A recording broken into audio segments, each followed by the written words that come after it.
Hi Sashank, how are you? Fine, Rohini, what about you? Yeah, I'm good.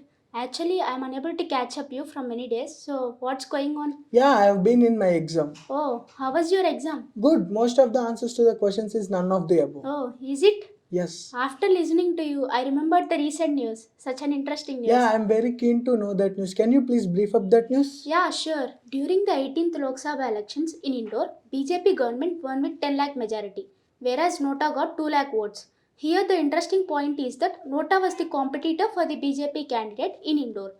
And as you stated before, right, in your exam, most of the answers as none of the above, right? Yes. Then do you have any idea about Nota in legal perspective? Yeah, Nota refers to none of the above. It got legal status in 27 September 2013. Nota is an option given to the voters to allow the displeasure with the candidates flooding their constituencies by political parties.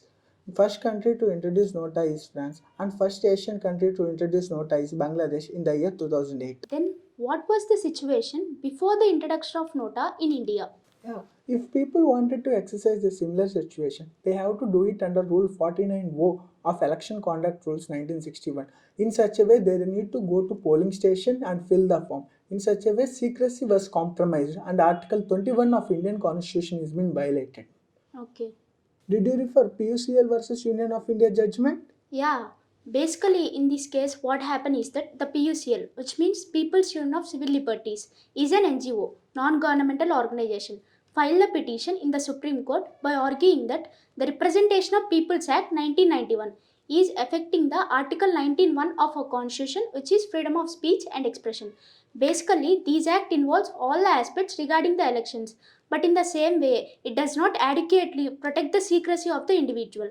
Exactly on this point, PUCL filed a petition in the Supreme Court. On the other hand, the central government defended themselves on 2 points. The first point is that right to vote is not a fundamental right, rather it's a statutory right. And the second point is that the right to secrecy is extended only for the people, those who exercise the right to vote, not for the people didn't vote at all. In order to understand this point, let me give you one example. Assume that A is the person who exercised his right to vote and B is the person who didn't satisfied with any of the candidates. So, in order to show his discontent, he decided to not to cast his vote. In such a case, according to the central government argument, A can seek for right to secrecy because A exercised his right to vote, and B cannot seek for right to secrecy because B didn't exercise his right to vote. On the whole, after looking over all the facts and issues raised in this particular case, the Supreme Court stated that whether if the person decides to cast his vote or decides not to cast his vote, in both the cases, the secrecy of the individual has to be protected and it is mandatory.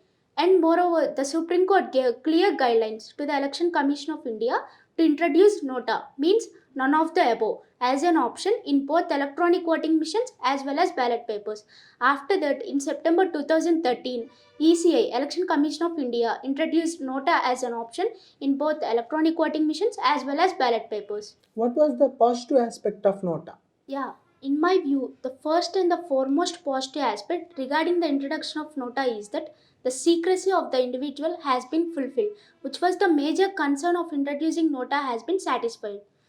As a coin has both sides, do you think of any negative aspects regarding NOTA?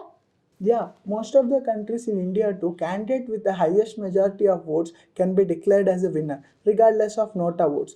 The nota doesn't provide any alternative and adequate solution. It merely discards the voters. What if nota wins or get highest majority? Yeah, as of now, the rule is that even if the highest number of voters polled for Nota, the second highest majority party candidate will win in that particular constituency.